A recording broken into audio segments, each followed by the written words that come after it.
Hello everyone, welcome back to Postcard Colorizeyou. If you are a returning listener, thank you for coming back. If you are new here, a warm welcome to you. This is a space where I share life lessons drawn directly from my own real life experiences.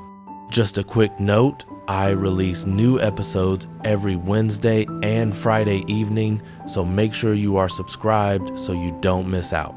Before we begin, a gentle invitation to visit my home at Colorizeyou.com. I offer a curated collection of t-shirts, hoodies, and motivational wall art simple designs meant to bring strength and inspiration to your daily life. Now, find a comfortable spot. Let's begin today's story. If you have been listening to this podcast for a while, you know that I am a huge believer in hard work.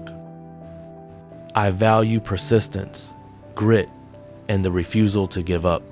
I have always believed that no matter where you start, if you work hard enough, you can reach great heights. However, today I want to share a perspective that might sound like it contradicts everything I've said before. But in reality, it is just the other side of the same coin. The truth is, life is never fair. There will always be injustices. There will always be factors completely out of your control, and no matter how hard you try, you cannot change them. Let me tell you about a fascinating study, famously highlighted by Malcolm Gladwell in his book Outliers. In Canada, ice hockey is a religion. Kids start playing very young, and the best ones get selected for elite teams, which leads to professional careers. But researchers notice a strange pattern. The vast majority of top-tier hockey players are born in the first few months of the year, January, February, March. Why? Is it astrology? No. It's because the cutoff date for youth hockey leagues is January 1st. A boy born in January is almost 12 months older than a boy born in December of the same year. At age 10, that 1 year difference means the January boy is bigger, stronger, and more coordinated. So, the coach thinks he is talented. He gets selected for the elite team. He gets better coaching. He plays more games. 10 years later, he is a professional star. The December boy, who might have had the same potential, was left behind simply because he was born in the wrong month. That is an unfair advantage. And no amount of hard work from the December boy at age 10 could have changed his birthday. Take Steve Jobs. His success undeniably came from his genius and relentless drive. But let's look at his unfair advantage. He was born in the US. He grew up right in Silicon Valley, at the exact moment when the personal computer revolution was starting. Now, imagine a parallel universe. Imagine a baby with the exact same DNA, same intelligence, same drive as Steve Jobs. But he is born in a war-torn country in Africa, amidst famine and civil war. This African Steve might work 1,000 times harder than the American Steve. But his energy would be spent on survival, on finding food, on dodging bullets. Even if he worked his absolute hardest, he might at best manage to migrate to America. He would spend his life just trying to reach the starting line that the real Steve Jobs was born on. That is life. It gives some people a head start of 100 meters in a 100-meter race. So, knowing that life is unfair, how do we react? I observe 3 levels of thinking. Level 1, the victim. These people see the unfairness and use it as an excuse. He is rich because his parents are rich. She got the job because she is pretty. They are bitter. They give up before they start. Level 2, the grinder. These are the people who say, I don't care about luck. I will make my own luck. They believe hard work conquers all. This is where I lived for a long time. It is a noble path, but it is exhausting. Level 3, the strategist. This is the level I want to share with you today.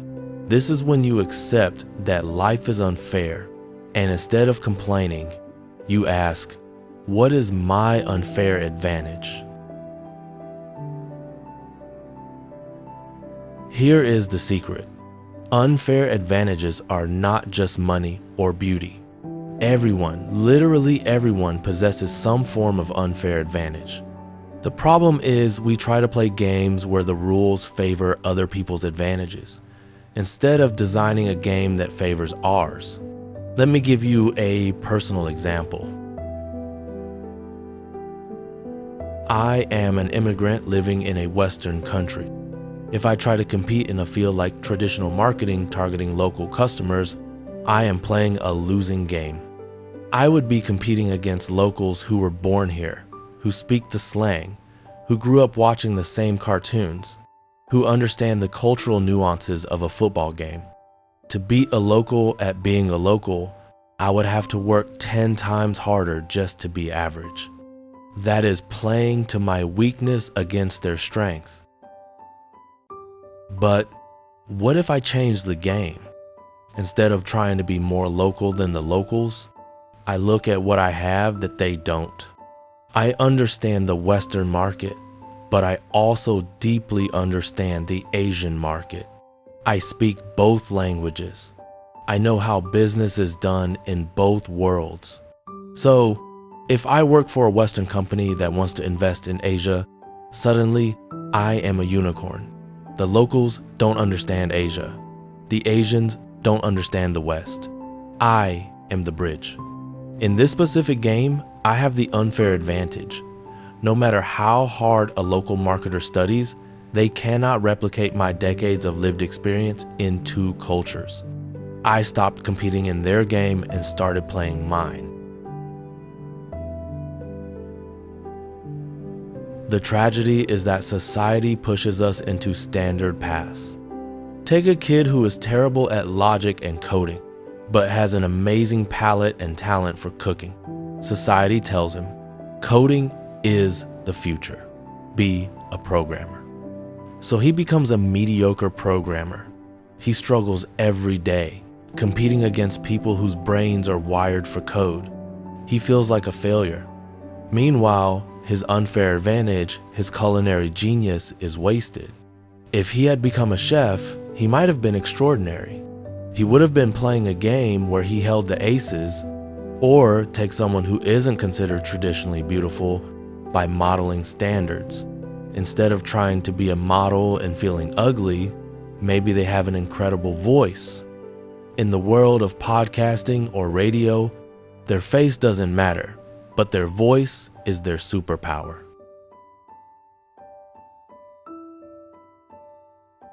Stop asking, why is life unfair to me?